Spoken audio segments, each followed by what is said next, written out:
Kita berdoa dalam nama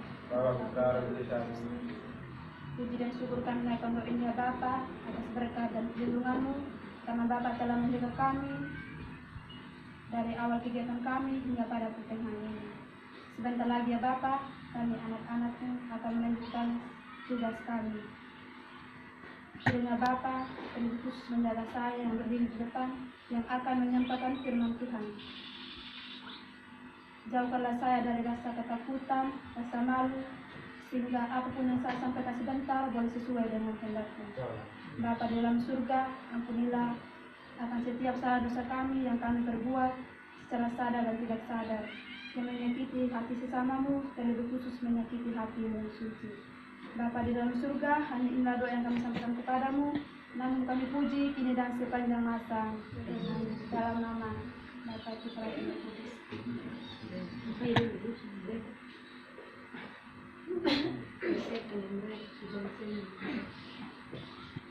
Dan baik, saya akan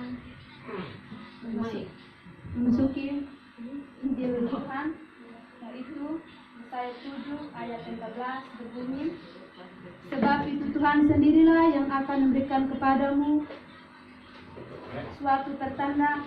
Sesungguhnya seorang perempuan muda mengandung dan akan melahirkan seorang anak laki-laki, dan ia akan menamakan dia Immanuel.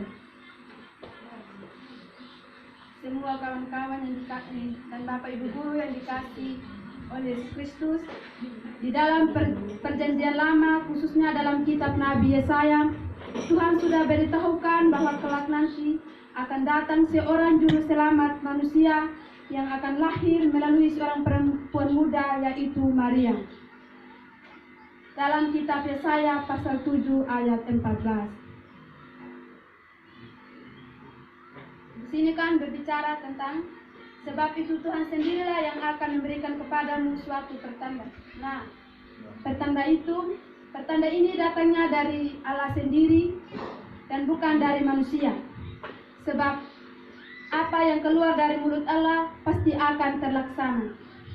Nubuat ini tetap menjadi suatu pertanda bahwa kelak akan menjadi suatu kenyataan, di mana setiap tahun pada tanggal 25 Desember kita rayakan hari kelahiran Tuhan Yesus yang disebut Immanuel, yang artinya Allah menyertai kita.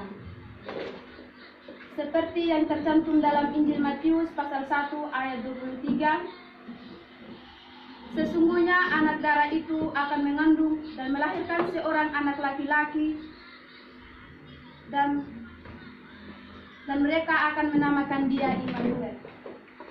Dalam hal ini, suatu pertanda bahwa Allah tetap peduli akan manusia, berarti pula bahwa Allah tidak membiarkan manusia berkanjang dalam dosa yang membawa maut.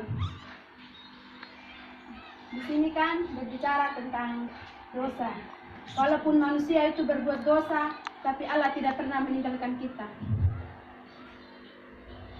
Biar manusia berbuat dosa, Allah tetap akan peduli sama kita. Dan Allah tidak membiarkan manusia berkanjang dalam dosa yang membawa maut.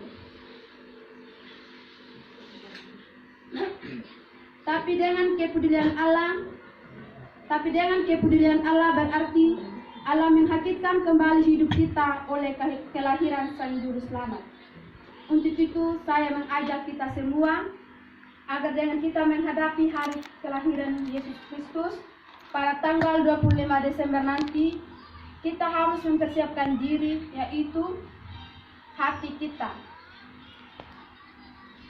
iman kita, sehingga dengan kelahiran Sang Juru Selamat dunia yang membawa damai, sehingga dalam hidup kita, jikalau ada perselisihan batin, pikiran, Mari kita bersatu kembali di dalam kasih Kristus. Contohnya kan sekarang kan mendekati Natal toh.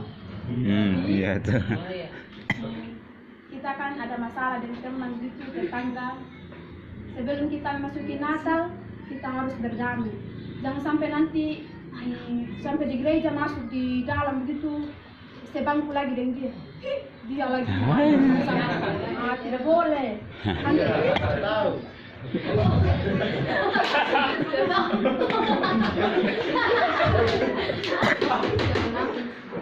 tidak boleh, itu tidak baik. Hanya gara-gara dengan musuh kita, hati kita juga tidak ikhlas pergi ke gereja. Jadi saya minta jika ada yang punya masalah atau perselisihan dengan tetangga, teman, kita harus berdamai sebelum kita memasuki Natal.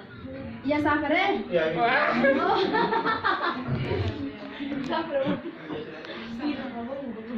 Jadi ini kan yang menjadi pertanyaannya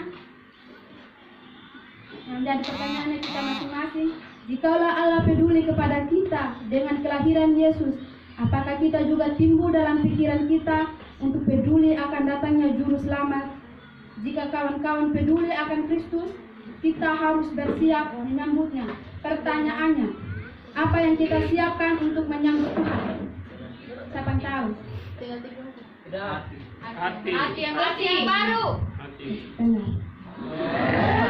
Karena kita Yang kita siapkan menyambut Tuhan Yesus, bukan dengan persiapkan baju baru, sepatu baru, sabun rambut, jangan, itu tidak baik. Hias gereja dengan bagus, dengan lampu-lampu yang berkedip.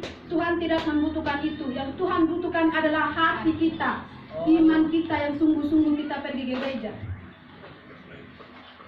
Jadi sekarang kan sudah mendekati Natal. Mama-mama juga yang putih rambut, beli pledi. Natal. Itu. Sekarang begitu. Kita belum semua gitu. Apa kenapa Natal gak pledi logo gitu.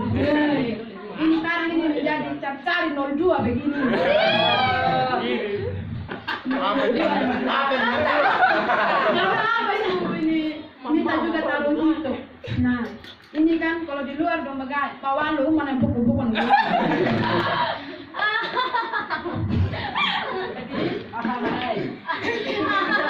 sekarang kan sudah mendekati Natal, kita harus mempersiapkan hati kita, iman kita yang sungguh-sungguh. Biarpun kita ini tidak pakai sandal, berpakaian yang tidak bagus, Tuhan tidak memilih. Woi, kamu tidak pakai sandal, kamu pulang. Woi, baju kamu jelek, kamu pulang. Tuhan tidak membutuhkan itu. Yang Tuhan butuhkanlah adalah hati kita, iman kita yang sungguh-sungguh.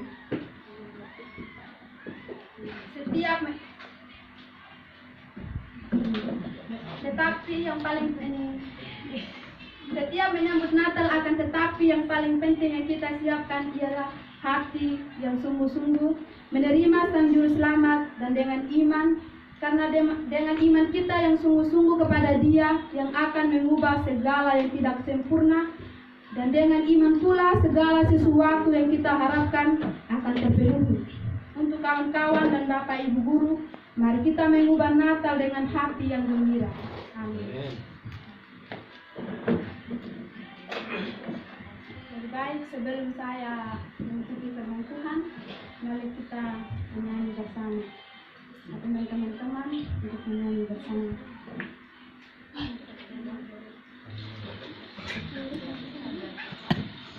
Santai. Pada bakti 559. Tinggal padaku. Tinggal padaku, Yesus Tuhanku. Sudah senja janganlah berlalu. Siapa akan menolong hamba-Mu? Hanya Yesus tinggallah padaku.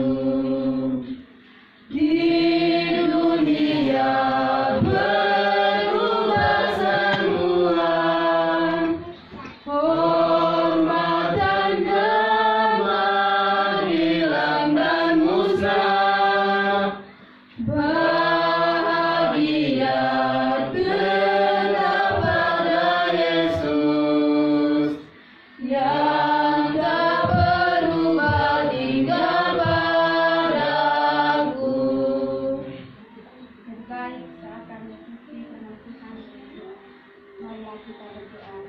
Salam nama.